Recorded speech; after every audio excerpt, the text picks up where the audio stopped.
આ વેફરને નથી આપણે બાફવાની કે સૂકવવાની કંઈ પણ ઝંઝટ કર્યા વગર ફક્ત ઇન્સ્ટન્ટ રીતે 10 જ મિનિટમાં વેફર બનાવીને તૈયાર કરો.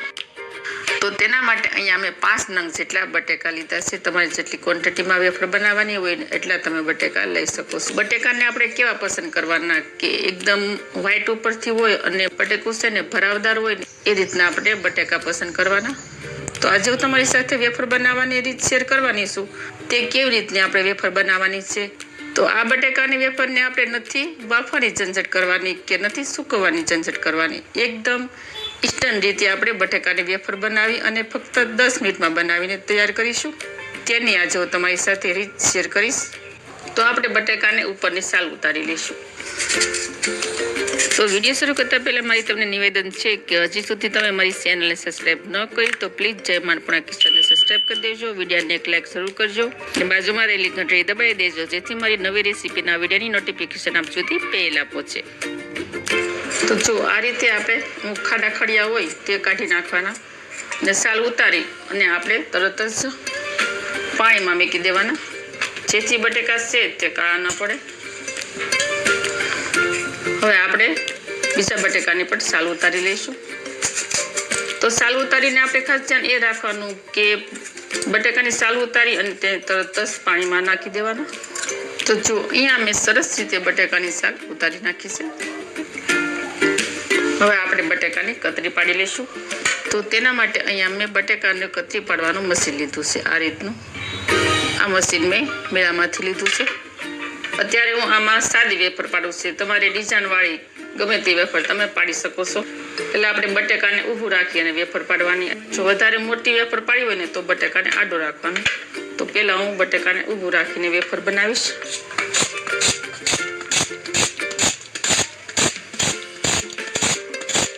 જુઓ કેવી સરસ કતરણ પડે છે વેફરની. તો કતરણ અહીંયા અમે વધારે જાડી પણ નથી અને વધારે પતલી પણ નથી. જો અહીંયા થોડી આપણી આરપાર આંગળી દેખાય એ રીતની વેફર પડી છે.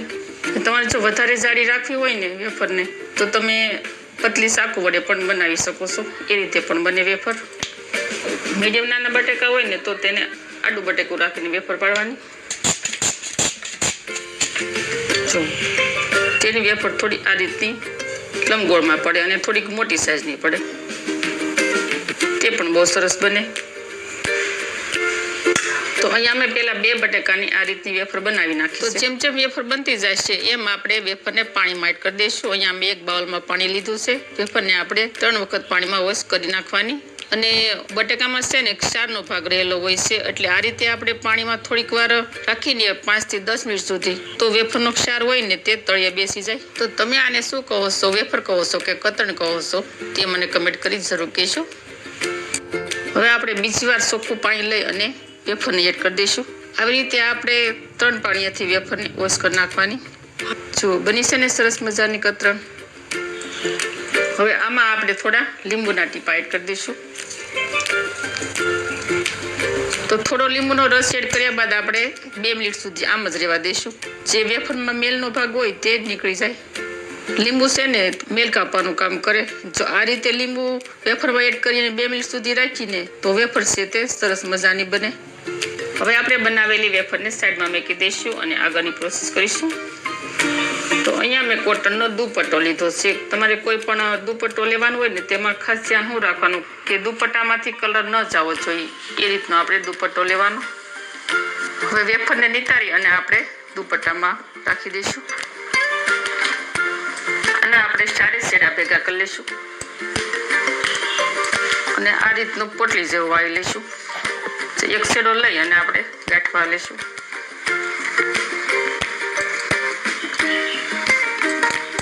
જો આ રીતનું રાખવાનું. તો હવે આગળની પ્રોસેસ કરીશું. તો હવે આપણે આવશું વોશિંગ મશીન તરફ. કારણ કે આપણે વોશિંગ મશીનમાં સૂકવવાની છે વેફર. તો વોશિંગ મશીનનું આપણે સ્પિનનું બટન આવે છે ને જે કપડાં સૂકવવામાં આપણે જે બટન દબાવી અને મશીન ચાલુ કરીએ છીએ તે બટન આપણે દબાવી દઈશું. તો અહીંયા 12 મિનિટ લીધી છે વેફરને કોરી કરવા માટેની. કલાકોનું કામ આપણે મિનિટોમાં કરવાનું છે. આમાં ન તડકે સૂકવવાની જરૂર પડશે કે ન તો પંખા નીચે સૂકવવાની જરૂર પડશે. ફક્ત થોડા સમયમાં વેફર કોરી થઈ જશે. તો જુઓ ફક્ત હમણાં 5 જ મિનિટમાં આપણી વેફર કોરી થઈ અને તૈયાર થઈ જશે. જુઓ સકડું ફરવા મળ્યું છે.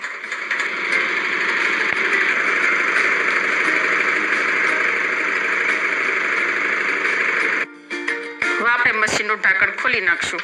પોટલીને બહાર કાઢી લઈશું. એકદમ સુકાઈ ગઈ છે. હવે આપણે પોટલીને ખોલી નાખશું.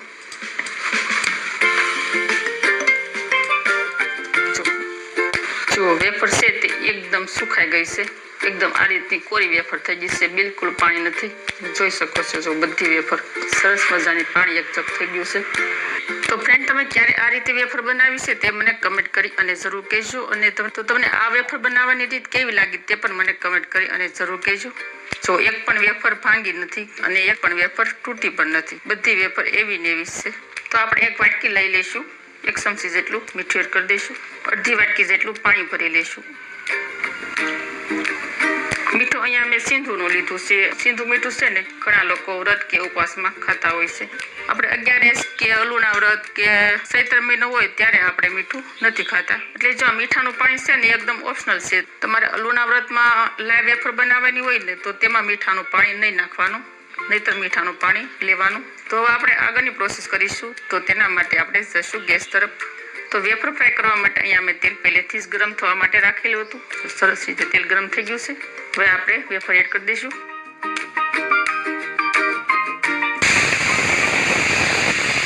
2 ચમચી જેટલું મીઠાનું પાણી ઉપરથી એડ કરી દઈશું.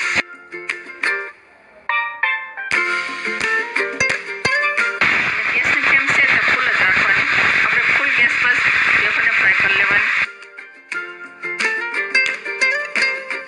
વેફરને આપણે જ્યાં સુધી ક્રિસ્પી થાય ને ત્યાં સુધી ફ્રાય કરી લેવાની. જો અહીંયા આપણી વેફર ક્રિસ્પી થવા લાગી. જો આ રીતની છૂટી અને કડક જેવી લાગવા મળે ને એટલે માની લેવાનું કે વેફર સરસ રીતે ફ્રાય થઈ ગઈ છે.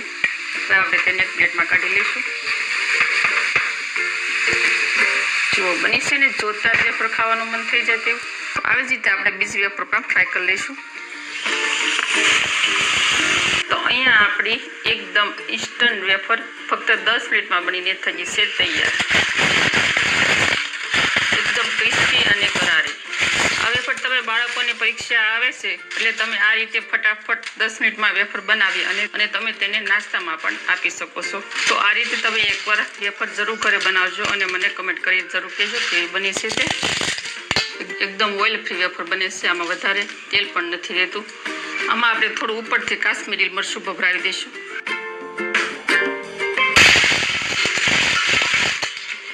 આ વેફરને તમે કોઈ પણ આ રીતની કાચની બરણી અથવા તો ચીપલો બેક આવે છે ને તેમાં પણ તમે સ્ટોર કરી શકો છો. 1 થી 2 મહિના સુધી આ વેફર સારી જ રહેશે. જો તમે આ રીતે ઘરે એકવાર વેફર બનાવશો ને તો બહારની વેફરને પણ તમે ભૂલી જશો. એટલી સરળ અને આપણને સારી વેફર ઘરે બનાવવામાં પડે છે. તો મારી આવી જ નવી રેસીપીઓ શીખવા માટે જય માનપૂર્ણા કિચન